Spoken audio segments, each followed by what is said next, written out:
Bon, dans la première partie de mon message, on va parler du rôle des œuvres dans le salut. Parce qu'ils en ont un rôle à jouer. L'Écriture n'arrête pas de le dire.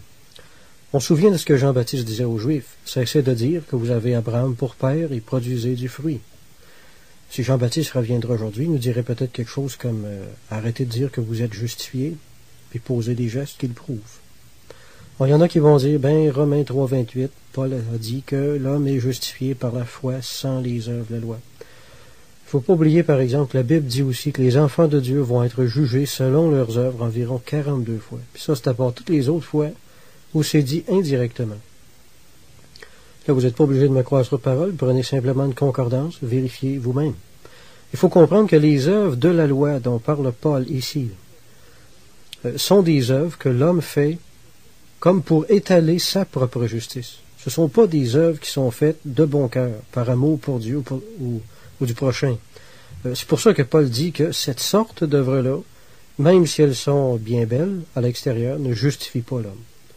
Parce que plus on cherche à affirmer notre justice, plus on devient orgueilleux, ce qui a pour effet de monter un mur entre nous et Dieu. Un peu plus tôt dans son épître, le même Paul a écrit en Romains 2,13 « Ce ne sont pas ceux qui écoutent la loi qui sont justes devant Dieu, mais ce sont ceux qui la mettent en pratique qui seront justifiés. » Paul nous présente clairement ici la justification comme dépendante des œuvres justes qu'on aura faites. Maintenant, est-ce que Paul se contredit lui-même? Absolument pas. Paul parle ici des œuvres justes que l'homme accomplit pour les bonnes raisons, des œuvres accomplies de bon cœur, avec joie, pour plaire à Dieu. Ce qui est très différent des œuvres de la loi dont il a parlé un petit peu plus loin en Romains 3. Il faut faire attention de ne pas pousser la doctrine du salut par la foi à l'extrême puis de se mettre à croire que les œuvres bonnes n'ont aucun rôle à jouer dans le salut, parce que ce serait une erreur tout aussi grave que de croire en un salut par les œuvres méritoires. Quand j'étais très jeune chrétien, je faisais du porte-à-porte avec un autre croyant. Comme on travaillait en milieu catholique, puis qu'on avait affaire à des gens qui mettaient une grande emphase sur les œuvres méritoires, évidemment, on insistait beaucoup sur le fait qu'on était sauvé par la foi seule. En réalité, on insistait tellement là-dessus qu'on était devenu déséquilibré, dans le fond. À un moment donné, on s'est retourné, je veux dire, la chose s'est retournée contre nous autres un petit peu. On arrive à une maison, puis on commence à jaser avec la dame qui était là, puis après une couple de minutes, puis il était facile de voir qu'elle se moquait complètement de ce qu'on lui disait, des choses de Dieu en réalité. Comme on lui disait que c'était par la foi seule qu'on était sauvé, là, il nous regarde avec un petit sourire en coin, puis il nous dit, bon, vous n'avez pas d'affaire ici, je l'ai, la foi en Jésus, ça veut dire que je suis sauvé tant que vous autres. Là, on s'est regardé la bouche ouverte un peu, puis moi et le frère qui était avec moi, on avait seulement quelques mois dans le Seigneur, puis on ne savait pas quoi lui dire pendant toute cette dame-là, à ce moment-là. Aujourd'hui, je le saurais quoi lui dire, ça, je vous en passe un papier, mais à cette époque-là, on avait tellement peur, nous autres mêmes, du mot œuvre, qu'on n'en parlait jamais. On ne savait pas tellement quoi en dire de toute façon. On n'était pas au clair en ce qui concerne le rôle des œuvres dans le salut. C'était ça la vérité.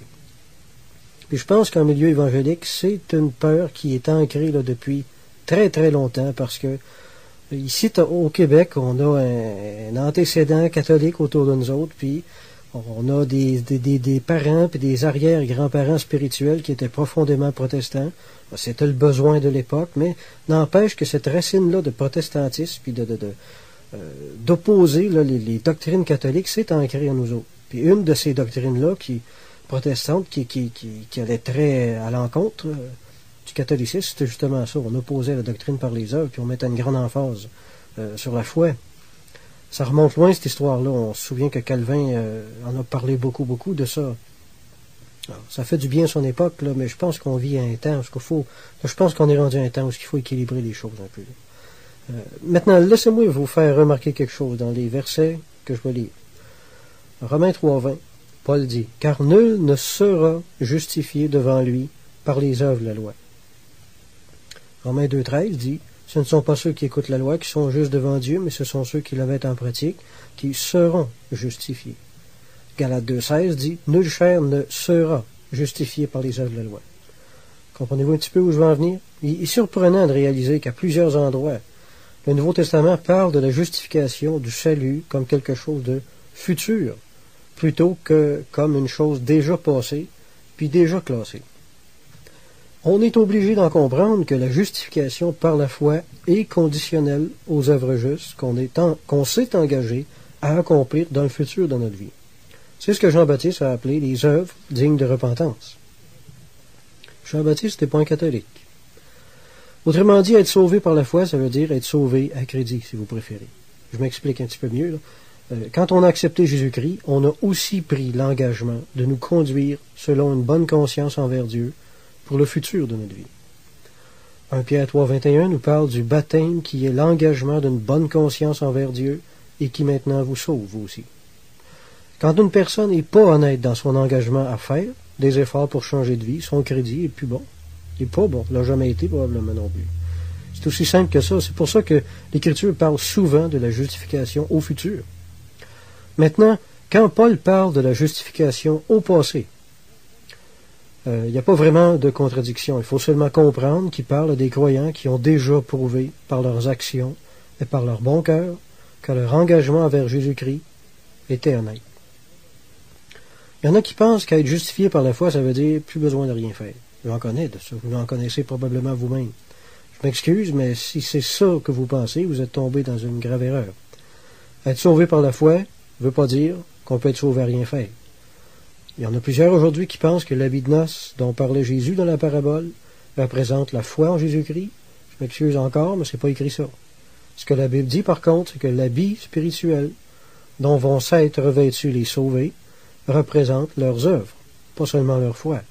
Apocalypse 19, 7, 8 dit « Et les noces de l'agneau sont venues, et son épouse s'est préparée. Il lui a été donné de se revêtir d'un fin lin éclatant pur, car le fin lin, ce sont les œuvres justes des saints. » Alors, j'invente rien. Je pense que qu'est-ce que j'enseigne, je le prends dans les Écritures. J'essaie d'être équilibré. C'est un message qui est très difficile à livrer parce qu'il y a tellement de préjugés là-dessus que c'est difficile un peu pour moi. Alors, je vous demande d'être patient puis de vraiment réfléchir à ce que vous entendez avant de le rejeter. Dans certains esprits, le salut par la foi seule, ça veut dire un salut sans repentance. La Bible n'enseigne pas ce genre de salut-là. Laissez-moi vous dire quelque chose d'extrêmement important. Le salut commence jamais par la foi. Il commence par la repentance. Ça a toujours été comme ça sous l'Ancien Testament. C'est encore comme ça sous le Nouveau. Jean-Baptiste a prêché la repentance avant de pointer son doigt vers Jésus.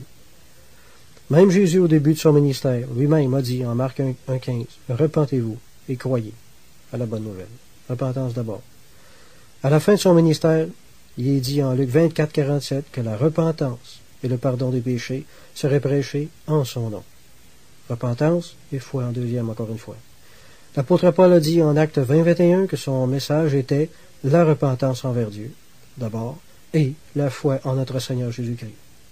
Plus tard encore, Paul dit en Acte 26, 20, « À ceux de Damas d'abord, puis à Jérusalem, dans toute la Judée et chez les païens, j'ai prêché la repentance et la conversion à Dieu, avec la pratique d'œuvres dignes de la repentance. » Là, on est en plein milieu du Nouveau Testament, mes amis. On ne peut pas se tromper, là.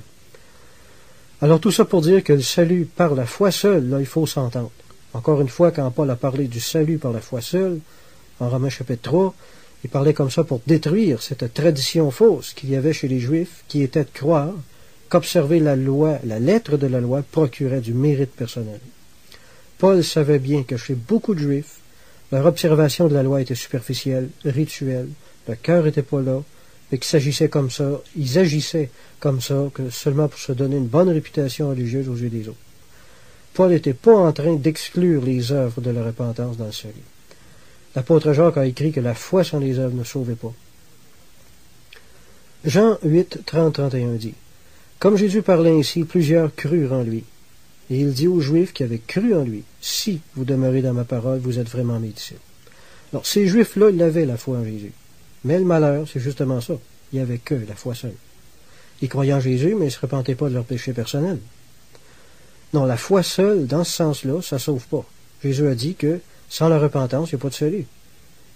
Il dit ça en Luc 13, 3. « Si vous ne vous repentez pas, vous périrez tous. » Bon, ça peut être plus clair. Ça peut pas être plus clair que ça. Le salut commence par la repentance. Je pense avoir donné suffisamment de versets pour y faire un cheval avec.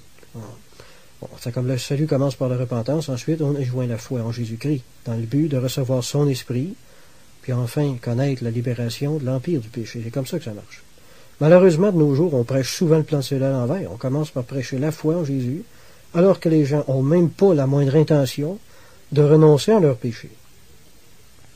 L'Église catholique, par exemple, est pleine de gens comme ça qui font seulement croire en Jésus. Mais leur foi seule ne les sauvera pas parce qu'ils y joignent pas les œuvres dignes de repentance. Puis il y a malheureusement aussi des soi-disant chrétiens évangéliques comme ça, il y en a des tas. Jacques a dit que la foi sans les œuvres était vaine, ou que la foi sans les preuves était vaine, si vous préférez. Jacques, dans tout le chapitre 2 de son épître, emploie pas le mot œuvre dans le même sens que Paul. Quand Paul parle des œuvres de la loi, en Romains 3, il en parle négativement. Il parle des œuvres qu'on ferait juste pour se faire remarquer par les autres. Jacques emploie le mot œuvre dans un sens positif, c'est-à-dire dans le sens de l'œuvre, dans le sens que l'œuvre qu'on fait est une action, une pensée ou une attitude qui plaît à Dieu parce qu'elle est faite dans l'humilité, de bon cœur et par amour. Paul parle des œuvres de la loi, puis Jacques parle des œuvres de la foi, en réalité. Ces deux sortes d'œuvres-là sont très différentes. Dans l'esprit de Jacques, les œuvres sont des actions justes que les croyants accomplissent naturellement, de bon cœur, joyeusement, gratuitement, et par pure reconnaissance envers Dieu qui les a sauvés. Le croyant n'est pas sauvé sans les œuvres. C'est une erreur de croire ça. Il est sauvé sans les œuvres et les ordonnances rituelles de la loi, d'accord, mais pas sans les œuvres du tout, sans œuvre aucune. Le salut des brebis, en Matthieu 25, n'a pas été décrété seulement à cause de leur foi, mais à cause de leur œuvre juste. Dieu va juger les croyants à leurs œuvres parce que c'est rien qu'à leurs actions que Dieu pourra vérifier si leur foi était authentique ou non. Les brebis et les boucs avaient la foi tous les deux. Il y a deux sortes de foi en Jésus. Il y a celle que j'appelle la foi culturelle. Cette sorte de foi-là vient seulement d'une éducation chrétienne, qui est de fabrication plus ou moins humaine, puis qui est absolument sans force. S'il n'y a pas quelque chose qui se produit, il y a d'autres à un moment donné. Il y a aussi la foi que Dieu donne lui-même par la conviction du Saint-Esprit. Cette foi-là apporte avec elle la grâce, puis le besoin intérieur de faire de bonnes actions. Montrez-moi un seul vrai chrétien qui ressent pas un désir profond, puis un besoin intérieur de faire de bonnes actions. Montrez-moi une personne comme ça qui se dit chrétienne, puis qui n'a pas ce besoin-là dedans de lui, qui ne ressent pas ce fardeau-là, puis je vais vous montrer quelqu'un qui n'est pas sauvé. Cette foi-là, quand tu as un besoin intérieur, cette foi-là est vivante, comme le dit l'Écriture, puis elle nous porte sans cesse à poser des gestes inspirés par la charité. Ce qui est écrit en Galates 5,6, la foi est agissante par la charité. Alors les chrétiens qui disent croire en Jésus, mais qui ne posent jamais aucun geste qui le démontre, ou qui n'ont jamais aucune bonne attitude, ou peut-être seulement, ont peut-être une foi seulement culturelle. Ils ont peut-être été élevés d'une famille chrétienne, ils ont peut-être été élevés dans l'Église, mais ça ne fait pas des autres des chrétiens pour autant. La foi spirituelle produit un empressement, une aspiration ardente à mener une vie qui soit agréable à Dieu, puis un désir d'exercer la charité envers les autres. À la façon dont certains enseignent la justification aujourd'hui, ça me fait l'effet d'une fausse note dans les oreilles des fois. Il y en a qui ont toujours l'impression de vouloir dire que si tu as été justifié, tu n'as même pas besoin d'en porter les fruits, puis ça est absolument faux, mes amis. La justification n'est pas quelque chose qui est supposé être invisible. En Matthieu 25, 37, ça dit ceux qui vont être sauvés, les brebis, là, Jésus les appelle des justes. Jésus décrit même les bonnes actions qu'ils ont posées durant leur vie. Ce n'est pas ceux qui se prétendent justifiés qui sont justes, mais ceux qui aiment la justice puis qui s'efforcent de pratiquer. Les gens que Jésus décrit en Matthieu 25 n'étaient pas seulement justifiés positionnellement, mais visiblement aussi, c'est-à-dire de façon pratique par des actions justes. Si notre supposée justification nous a jamais rendus plus justes dans nos affections, notre façon de penser et de vivre, c'est qu'on n'a pas été justifié du tout. Je m'excuse, mais ça, c'est la pure vérité biblique que vous entendez là. Être justifié, ça ne veut pas seulement dire qu'on a été appelé juste, mais ça veut dire aussi qu'on a été rendu juste, comme le dit Paul en Romains 5, 19. La justice, c'est la nouvelle nature du croyant. Il y a des chrétiens aujourd'hui, tu sais, c'est pas juste une étiquette qu'on porte, là, être juste. C'est vraiment une nouvelle nature qu'on a reçue. Il y a des chrétiens aujourd'hui qui font aucun effort pour se sanctifier, puis aucun effort pour se débarrasser du péché dans leur vie, sous prétexte qu'ils ont été sauvés par la foi seule, puis qu'ils vivent sous la grâce. Ces chrétiens-là montent debout sur les tables pour défendre le salut par la foi à chaque fois qu'un frère essaie de les exhorter à la sanctification. En réalité, c'est pas le salut par la foi qu'ils défendent, mais une belle philosophie de paresseux, à mon avis, qui va se retourner contre eux autres au jour du jugement. Je soupçonne ces gens-là d'aimer la doctrine de la justification plus que la justice elle-même. Je les soupçonne de défendre cette doctrine-là pour des mauvaises raisons. Je pense que pousser à la limite la doctrine du salut par la foi seule, pour plusieurs croyants, finit par servir en réalité de prétexte pour ne pas faire les changements que Dieu leur demande de faire dans leur vie. Mais je m'excuse encore une fois, mais un salut sans œuvre digne de repentance n'existe pas dans la Bible. Je suis bien d'accord avec ceux qui défendent le salut sans les œuvres de la loi, mais pas avec ceux qui prétendent être sauvés sans les œuvres de la foi. 1 Jean 3,7 dit que personne ne vous séduise. Celui qui pratique la justice est juste. En d'autres mots, c'est celui qui pratique la justice qui est juste, puis personne d'autre. Ce passage de Jean semble être le commentaire de certains passages du prophète Ézéchiel. Il y a Ézéchiel 18, 20 à 30, qui ressemble énormément à ce que Jean a écrit ici. On lit « La justice du juste sera sur lui, et la méchanceté du méchant sera sur lui. Si le méchant revient de tous les péchés qu'il a commis, s'il observe toutes mes lois et pratique la droiture et la justice, il vivra. Toutes les transgressions qu'il a commises seront oubliées. Il vivra à cause de la justice qu'il a pratiquée. » On dirait presque qu'Ézéchiel que Dieu prêchait l'Évangile ici. C'est exactement ça. Prêchait la grâce. Bon, le peuple d'Israël avait la foi, à cette époque-là aussi, comme à toutes les époques, mais ça ne suffisait pas à le justifier aux yeux de Dieu. On sait que les prophètes étaient toujours en train d'exhorter Israël à la pratique d'œuvres justes. Le peuple avait sans cesse la tendance à se complaire dans le fait qu'il était le peuple de Dieu, puis que ça le justifiait de vivre dans le relâchement. On poursuit notre lecture. Si le juste se détourne de sa justice et commet l'iniquité, s'il imite toutes les abominations du méchant, vivra-t-il. Toute sa justice sera oubliée, parce qu'il s'est livré à l'iniquité et au péché. À cause de cela, il mourra. Si le méchant revient de sa méchanceté et pratique la droiture et la justice, il fera vivre son âme. S'il ouvre les yeux et se détourne de toutes les transgressions qu'il a commises, il vivra, il ne mourra pas. C'est pourquoi je vous jugerai chacun selon ses voies, maison d'Israël, dit le Seigneur l'Éternel. Maintenant, il y a Ézéchiel 33,13, qui est un texte parallèle qui parle d'une fausse confiance dans la justification. Dis aux enfants de ton peuple, lorsque je dis au juste qu'il vivra, s'il se confie dans sa justice et commet l'iniquité, toute sa justice sera oubliée, il mourra à cause de l'iniquité qu'il a commise. Alors c'est très clair, on ne peut pas honnêtement se dégager de ce qu'impliquent ces passages-là, sous prétexte, qui sont tirés de l'Ancien Testament, parce que l'apôtre Jean, comme j'ai lu tantôt, en 1 Jean 3, 7, je crois, tout au long de son épître, même reprend exactement les mêmes choses en d'autres mots.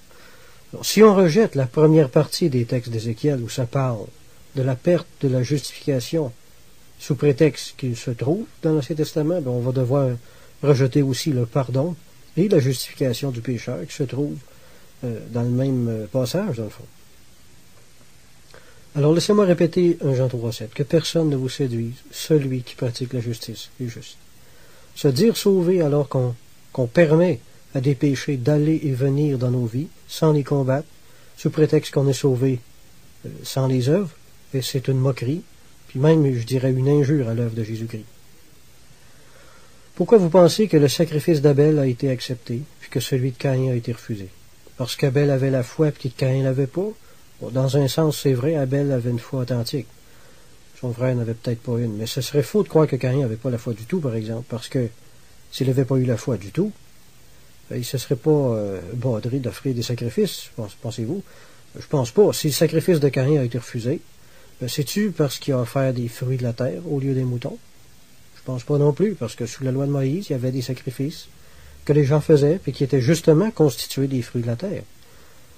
On a ça, par exemple, en Lévitique 2.4, Lévitique 2.14-16 et Lévitique 7.12. Alors, pourquoi le sacrifice d'Abel a été accepté et celui de Caïn refusé? C'est très simple. C'est parce qu'Abel était juste, puis que Caïn était méchant. C'est un Jean 3.12 qui dit que les œuvres de Caïn étaient mauvaises, et que celles de son frère étaient justes. Tout en revient à ça. Tout en revient à ça. C'est la base de tout. C'est la même chose pour Jacob et Ésaü. Dieu dit quelque part, j'ai aimé Jacob, j'ai haï Ésaü. Pourquoi vous pensez? Parce qu'il savait, parce que Dieu savait ce qui deviendrait ces enfants-là plus tard. Dieu savait d'avance que Jacob allait être un homme intègre et juste dans sa vie, tandis qu'Ésaü allait être profane et fornicateur. Alors encore là, on a les œuvres, bonnes et mauvaises. Jésus avait une autre façon de dire que la foi fonctionne avec ses œuvres. Ça se trouve en Luc 10, 27, où il est dit « Tu aimeras le Seigneur ton Dieu de tout ton cœur, de toute ton âme, de toute ta force et de toute ta pensée, et ton prochain comme toi-même. » Autrement dit, tu ne peux pas dire « Oui, j'aime Dieu » si tu n'aimes pas aussi ton prochain, en action et en vérité avec ça. C'est une autre façon de dire que la foi sans les œuvres ne sert à rien. Jésus a mis ces deux commandements-là sur le même pied d'égalité. En fait, ils sont inséparables. L'amour du prochain est le fruit qui prouve notre amour pour Dieu. Jésus a insisté beaucoup plus sur l'amour du prochain que sur l'amour de Dieu dans son enseignement. Parce que les Juifs, comme plusieurs croyants modernes, ont la fâcheuse tendance à se complaire dans leur justification puis à négliger la justice. L'apôtre Jean exhorte le chrétien dans le même sens en disant « Nous avons de lui ce commandement, que celui qui aime Dieu aime aussi son frère. » Jean dit en d'autres mots, joignez des actions justes à votre foi. Alors la pratique de la justice et de l'amour du prochain constitue les deux pieds sur lesquels le vrai chrétien se tient debout. Se convertir au Christ signifie donc automatiquement se convertir aux autres également. Rappelez-vous l'histoire de Corneille, aussi en Acte 10. On pense que Corneille était un prosélyte. Bon, c'est pas écrit nulle part, mais c'est quand même logique de le supposer.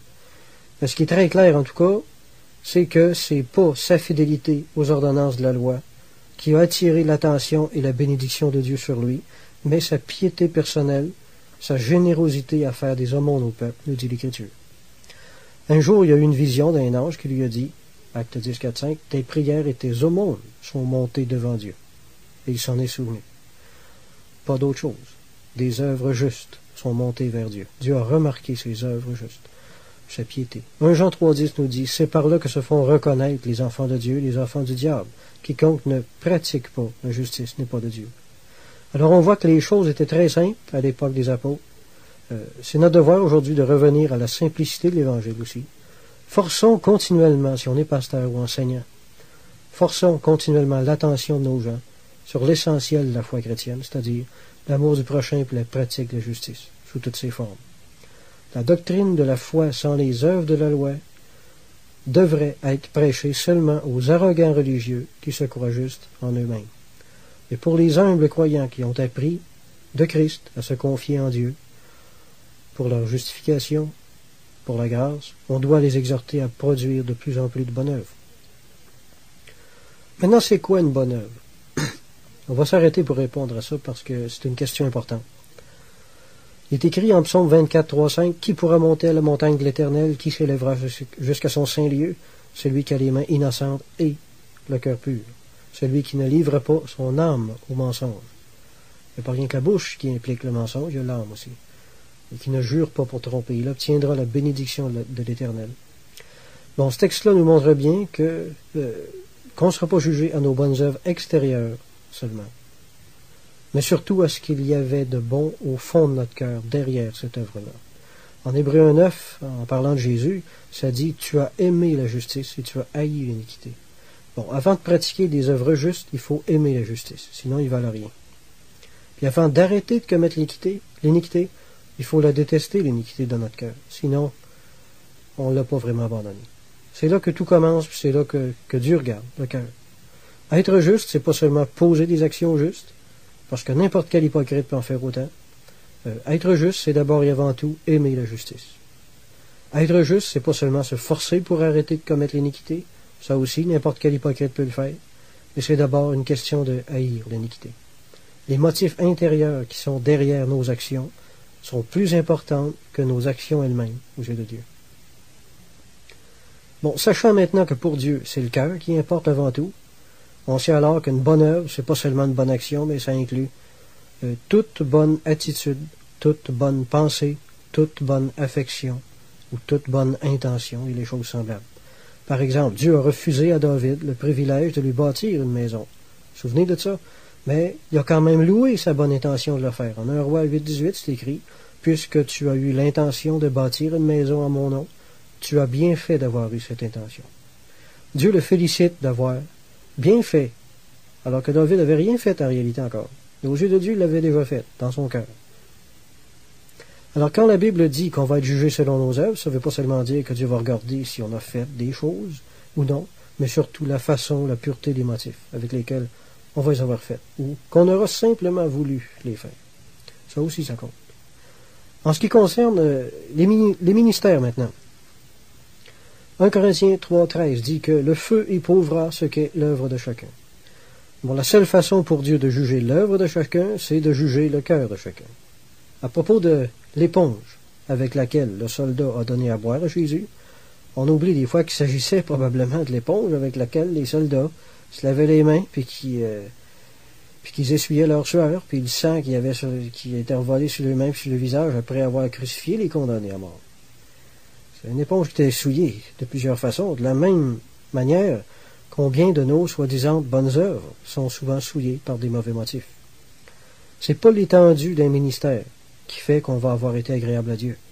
Peu importe le succès apparent qu'un ouvrier quelconque peut avoir eu, si le cœur de l'ouvrier n'a pas été pur en motif, il va perdre sa récompense, nous dit l'Écriture.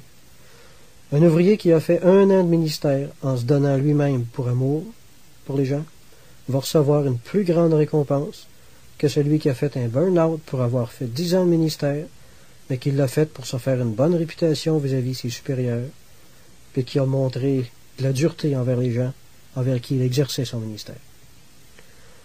Ça fait réfléchir, ça. Alors le jour du jugement va être un jour de grande surprise pour chacun de nous autres, je pense. Il y en a qui vont penser avoir fait beaucoup dans leur vie pour le Seigneur, alors qu'ils auront fait très peu dans le fond.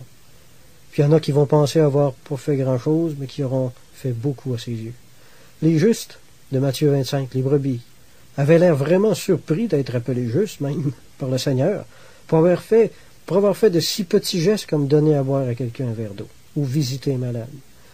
Jésus n'a pas dit « Venez, vous qui êtes bénis de mon Père, parce que vous avez évangélisé la moitié du monde, vous qui avez fondé 12 églises, ou vous qui avez fait de longues études théologiques, ou qui avez eu des ministères à succès. » Non, c'est au contraire de tout petits gestes faits avec bon cœur, que tout le monde peut poser à peu près tous les jours, que le Seigneur a regardé. Dieu nous a mis sur la terre pour nous faire passer une sorte d'épreuve de caractère. Les motifs de nos œuvres nous permettent de révéler quelle sorte de cœur on a, puis quelle sorte de personne on est. Est-ce qu'on est foncièrement bon ou foncièrement méchant? Le chrétien, lui, peut se poser la question suivante. À travers l'œuvre que je fais, est-ce que je le fais par amour pour Dieu et de mon prochain? Ou est-ce que je cherche un peu ma gloire personnelle, une valorisation égoïste peut-être? Alors c'est peut-être un service que Dieu nous rend des fois quand il nous arrête. Parce qu'il y a seulement à ce moment-là qu'on peut vraiment réfléchir à nos motifs intérieurs. Quand Dieu nous arrête dans le ministère, c'est souvent parce qu'il veut qu'on se sanctifie le cœur. Quand Dieu monte une barrière devant nous autres, ça ne veut pas dire que c'est la fin, peut-être juste le commencement. Alors soyons sages, puis comprenons ce qui est agréable à Dieu. Ce que Dieu veut, c'est notre sanctification, pas nécessairement notre occupation. Le bien ne doit jamais être fait par intérêt personnel, parce qu'à partir de ce moment-là, il ne vaut plus rien. Le bien qu'on fait se fait toujours gratuitement, ou alors ce n'est plus une bonne action. Tout autre motif que la charité est seulement de l'égoïsme déguisé. Le croyant doit faire le bien par simple amour du bien. C'est ce que Paul appelle la bénignité, en Galates 5, 22. Bon, selon un certain dictionnaire, la bénignité, c'est un sentiment par lequel on se plaît à faire du bien aux autres. Donc, c'est pas ce qu'on fait qui compte pour Dieu, mais comment et pourquoi on le fait. Ce sont ces choses intérieures-là qui font de nos actions des bonnes ou des mauvaises œuvres. Proverbe 16.2 nous dit « Toutes les voies de l'homme sont pures à ses yeux, mais celui qui pèse les esprits ou les motifs, c'est l'Éternel. » En Jacques 3.13, lequel d'entre vous est sage et intelligent qu'il montre ses œuvres par une bonne conduite avec la douceur de la sagesse? Ce texte-là nous permet de comprendre encore une fois que les bonnes œuvres, c'est pas seulement une bonne action, mais aussi une bonne parole, puis une bonne attitude de cœur. La prédication du prédicateur peut être une bonne œuvre si elle est remplie d'une douceur charitable pour les gens à qui il s'adresse.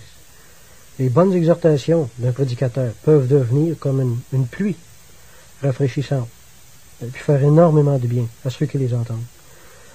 S'il est vraiment en train d'essayer d'édifier, d'encourager, de consoler les gens à travers son enseignement, mais sa prédication est considérée comme une très bonne œuvre aux yeux de Dieu.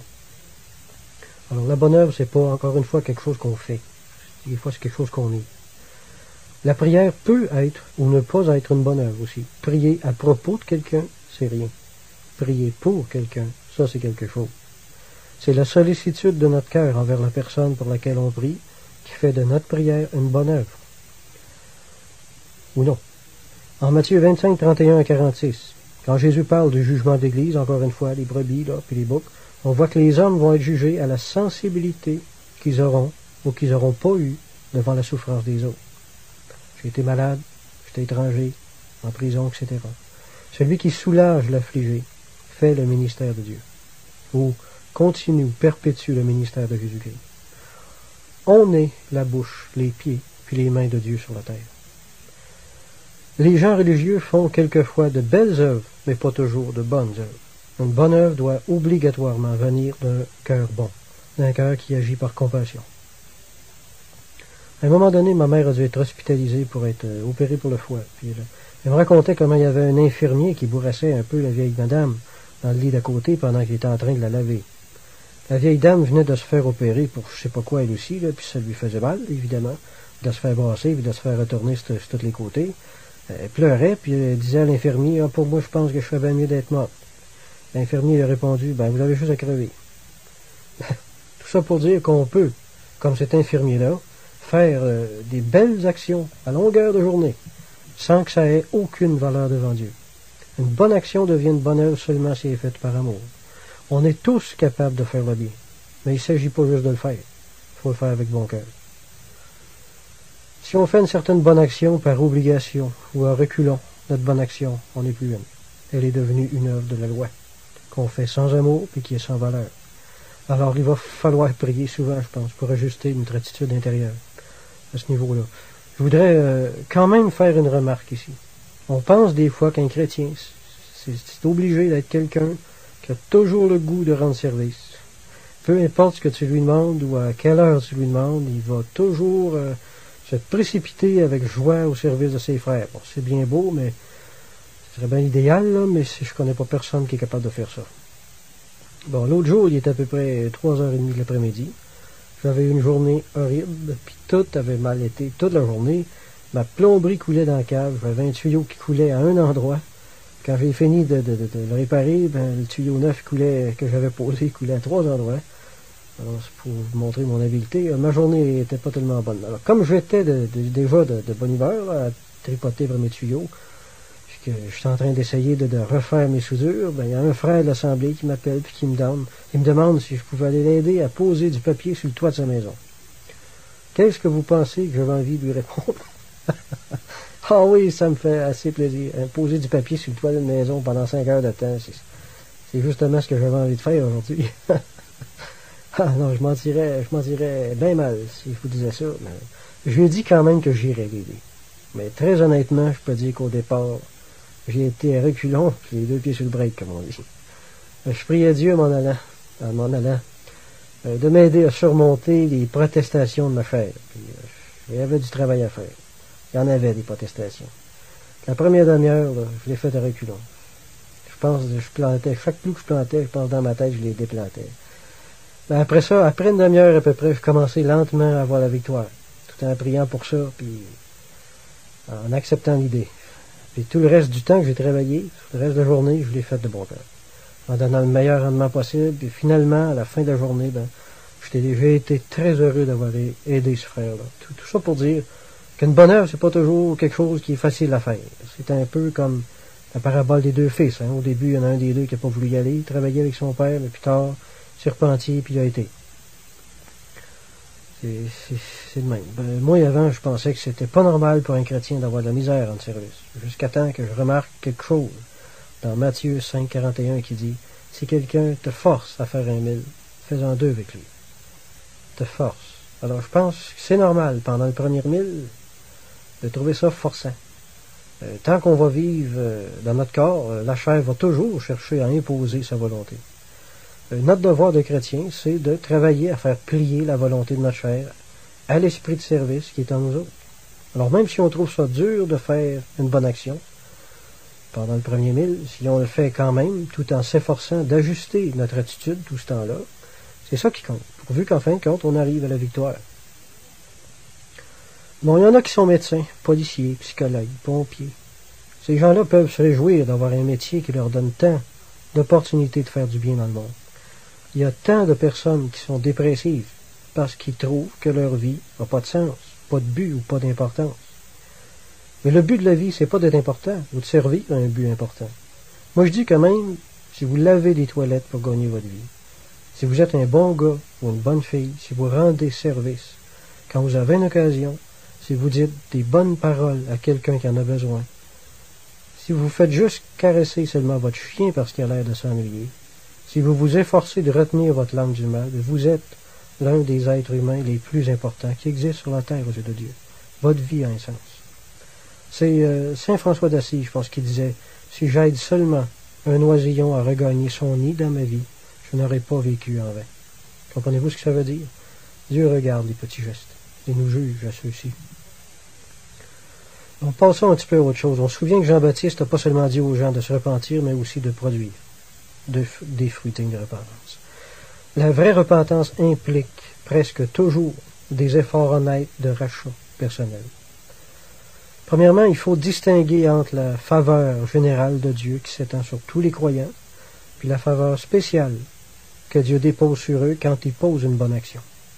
On éprouve cette faveur spéciale-là quand notre conscience nous rend le témoignage par le Saint-Esprit qu'on a été agréable à Dieu par la bonne action qu'on a posée. C'est le psaume 115-14 qui dit que l'Éternel vous multipliera ses faveurs. Bon, si on ne connaît pas de temps en temps cette faveur spéciale-là, on manque vraiment quelque chose de bénissant. Je me souviens, il y a une couple d'années, j'avais comme travail de faire du ménage dans des maisons privées. Mon employeur m'avait envoyé quelque part un jour, puis entre autres choses, je devais laver le poêle. La dame de la maison était partie travailler, puis c'était son garçon qui gardait la maison. Puis comme je lavais la vitre du poêle, j'ai appuyé un petit peu fort, puis la vitre a craqué. Mais le fils de madame me dit, bon, c'est pas grave, c'est rien qu'un vieux poêle, puis ça donne, ma mère ne remarquera même pas. Bon, c'est vrai que c'est un vieux poêle qui valait plus grand-chose, mais moi, ma conscience me disait de faire quelque chose. J'étais pas bien avec ça. J'étais pas bien de partir sans avoir rien dit à la dame, puis ça au moins m'avoir excusé ou quelque chose de semblable. Donc, quand j'ai fini mon travail, je suis allé chercher 15 piastres chez nous, puis je suis allé le donner à cette famille-là. Je venais de me racheter un peu de l'erreur que j'avais faite, puis je vous dis pas tout le bien que ça m'a fait intérieurement. Je me sentais des ailes poussées dans le dos. Je me suis senti très léger, bien dans ma peau. Je sentais la bénédiction de Dieu. J'étais content que j'ai fait ça. J'aurais pu prendre juste le téléphone et dire je m'excuse, j'ai cassé la vitre du poêle, mais je pense que Dieu m'a demandé plus que ça. Les bonnes actions qu'on pose nous méritent pas le salut. Mais il est faux de croire qu'elles nous méritent rien du tout, par exemple. Premièrement, les bonnes actions nous méritent des récompenses futures. Jean 4,36 nous le dit, celui qui moissonne reçoit un salaire et amasse des fruits pour la vie éternelle. En plus de ça, notre fidélité à garder les commandements de Dieu puis à marcher dans ses voies nous mérite un pourcentage proportionnel d'exaucement à nos prières. C'est 1 Jean 3,22 qui dit « Quoi que ce soit que nous demandions, nous le recevons de lui parce que nous gardons ses commandements, que nous faisons ce qui lui est agréable. » Alors ça donne du poids à nos prières que les bonnes œuvres. Certains chrétiens ont pris la bonne habitude de s'excuser puis de demander pardon quand ils pêchent contre quelqu'un. Moi, je trouve ça très bien. Mais attention, il y en a qui font rien que s'excuser un peu par habitude chrétienne. Là. Ils n'ont pas l'intention de s'amender ou de se racheter, si vous préférez, même s'il y en avait l'occasion. Ça, je trouve que c'est pas parfait comme repentir. C'est en Acte 2,37 qui dit « Après avoir entendu ce discours, ils eurent le cœur vivement touché. Ils dirent à Pierre et aux autres apôtres « Hommes, frères, que ferons-nous » Les mots « que ferons-nous » expriment clairement le désir de s'amender de ces gens-là, qui témoignent de l'authenticité de leur repentance. On se souvient aussi du conseil que le prophète Daniel a donné au roi Nebuchadnezzar, en Daniel 4,27, pour l'avertir de l'intention de Dieu de le châtier pour son orgueil. Il a dit, c'est pourquoi, ô roi, puisse mon conseil te plaire. Écoutez bien ça.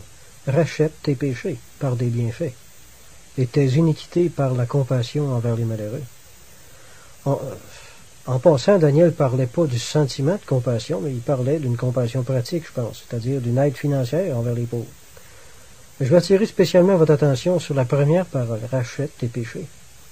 Daniel n'a pas dit rachète ton âme ou gagne ton salut. Il a juste dit rachète tes péchés.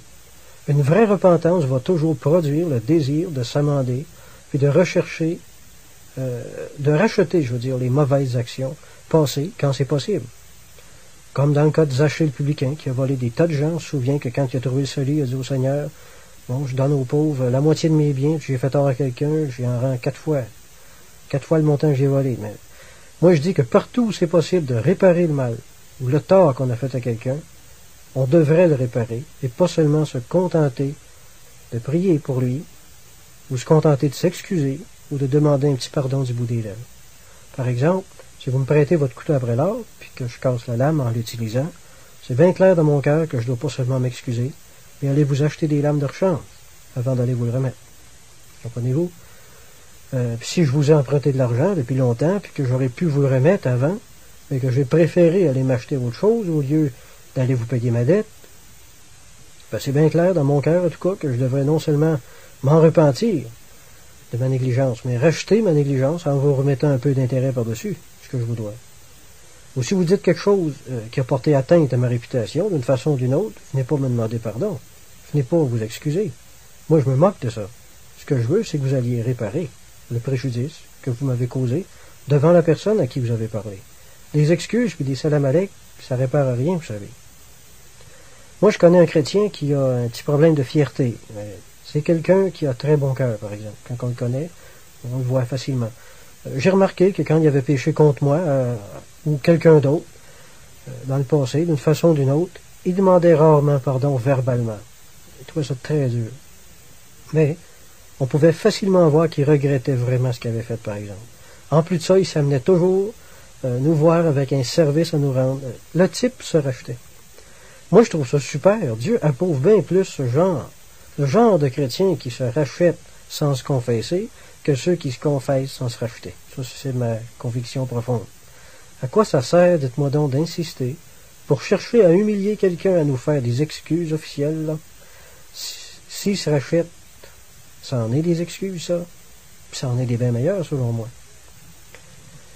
Mais des fois, exiger des excuses de quelqu'un, c'est une sorte de vengeance parce qu'on sait que ça fait mal à faire. Petite vengeance chrétienne, une petite étiquette là qui porte un autre nom. Bon, en Colossiens 4-5, Paul a dit « Rachetez le temps ». Bon, faire des bonnes actions, c'est une façon de racheter le temps qu'on a passé à en commettre des mauvaises. Ce qui ne veut pas dire, encore une fois, que ça rachète nos âmes, mais c'est simplement une façon de mettre des jambes et des mains au bout de notre repentance. L'amendement est la plus haute forme de repentance. La repentance parfaite commence par un regret, puis une confession, puis une amende honorable. Ça, c'est la perfection comme repentance. À chaque fois qu'on pêche, le péché blesse un coin de notre propre conscience aussi. Puis quand on pose une bonne action, c'est comme si on mettait un baume sur notre propre blessure. Quand on répare un tort à quelqu'un d'autre, c'est comme si on se réparait nous-mêmes, en réalité. Vous savez, les remords, ça vit très très longtemps. Ça vit aussi longtemps que nous autres. Faites-vous pas d'illusions. Je pense que vous savez ça autant que moi, je pense. C'est souvent l'auteur de l'offense qui souffre le plus de son offense. Alors je pense qu'on ferait un grand pas vers la réalisation pratique de notre justification si on prenait la résolution de se racheter par des actions justes à chaque fois que c'est possible. Faisons-le pour notre prochain, puis faisons-le aussi pour nous-mêmes. Pour nous guérir. Les bonnes œuvres de rachat qu'on accomplit ont le pouvoir de nous guérir un peu la conscience des péchés qu'on a commis. Comme le péché fait souffrir la conscience, les bonnes œuvres nous font du bien et concourent à la restauration de nos blessures qui est causée par nos manquements. Si on ne peut pas toujours changer facilement nos vieilles habitudes de péché, là, on peut par contre toujours poser de bonnes actions qui vont allonger la miséricorde de Dieu envers nous autres. Si à cause de nos manquements, l'ennemi en vient à nous faire douter même de notre salut, ça arrive chez les jeunes chrétiens très souvent, on peut nous rassurer par de bonnes œuvres, encore une fois. C'est ce que l'apôtre Jean a écrit en 1 Jean 3, 17 et 19. Si quelqu'un possède les biens du monde et que, voyant son frère dans le besoin, il lui ferme ses entrailles, comment l'amour de Dieu demeure-t-il en lui? Par là, nous connaîtrons que nous sommes de la vérité, si on exerce la charité. Par là, nous connaîtrons que nous sommes de la vérité et nous rassurerons nos cœurs devant lui. OK? Si tu doutes de ton salut, si tu es un jeune croyant, puis tu doutes de ton salut, la solution, c'est pas de te remplir la cervelle de versets qui disent que tu es sauvé par la foi, ou de versets qui parlent de la justification, pose seulement des bonnes actions. Des bonnes actions qui viennent vraiment de ton cœur. Ça va te prouver à toi-même qu'il y a vraiment eu un changement en toi, un changement que tu peux toucher, qui est visible, puis qui vient forcément de la présence de Jésus-Christ en toi, puis tu vas te rassurer de ton salut à nouveau. On aura toujours des péchés dans nos vies puis des manquements. On fera toujours des erreurs et des gaffes. Si on attend d'être parfait avant de pouvoir nous sentir bien devant Dieu, on va attendre toute notre vie. Oui, on doit aller à Jésus avec foi, dans la confession, puis croire en son pardon. On doit croire en notre justification à lui, mais on doit aussi faire notre part des choses. Si vous voulez vraiment vous sentir bien devant vous-même, puis dans votre conscience, suivez mon conseil, rachetez-vous. Rachetez-vous devant la personne offensée ou devant vous-même, mais rachetez-vous. Faites du bien, rendez un service, faites une bonne action. Vous allez voir l'effet souverain que ça va vous faire. Vous allez vous sentir un bon chrétien, puis croyez-moi, ça fait du bien de temps en temps. Non, on ne sera pas jugé selon ce qu'on aura cru, mais selon ce qu'on aura vécu. Dieu nous jugera même pas à notre théologie, au jour du jugement. Pensez-vous que Dieu a du temps à perdre avec ça? Dieu va nous juger selon le bien ou le mal qu'on va avoir fait, étant dans notre corps. C'est aussi simple que ça. En conclusion, j'aimerais citer 3 textes. Il y a Tite 3,14. Il faut que les nôtres aussi apprennent à pratiquer de bonnes œuvres pour subvenir aux besoins pressants afin qu'ils ne soient pas sans produire de fruits. Tite 3,8 dit « Cette parole est certaine, je veux que tu affirmes ces choses afin que ceux qui ont cru en Dieu s'appliquent à pratiquer de bonnes œuvres. » Tite 2,14 dit « Jésus qui s'est donné lui-même pour nous afin de nous racheter de toute iniquité et de se faire un peuple qui lui appartienne, purifié par lui et zélé pour les bonnes œuvres. » Maintenant, pourquoi j'ai fait ce message-là? Mon but a été de nous exhorter, à nous éveiller spirituellement, puis nous porter à vivre à la hauteur de notre justification, tant que c'est possible de le faire. Trop de chrétiens se sentent bien dans le relâchement spirituel, puis je pense que c'est en grande partie à cause de leur mauvaise compréhension de la doctrine de la justification par la foi seule, entre guillemets. C'est une doctrine dont on a abusé, une doctrine qu'on a tordue, déformée, pour nous accommoder dans notre tièdeur, tellement de fois, en notre propre honte d'ailleurs. En fait, je ne connais pas de doctrine qui ait autant contribué à l'attiédissement des croyants, puis des églises, que cette doctrine-là. Elle amène plusieurs croyants à se complaire en Jésus-Christ, un peu comme les pharisiens se complaisaient en Abraham. On est sauvé par la foi, parfait. Mais mettons une bouche à notre foi, mettons des jambes à notre foi, mettons des mains à notre foi. Réalisons notre responsabilité de chrétien qui est de faire tous nos efforts pour porter toutes sortes de bons fruits qui vont glorifier le Seigneur.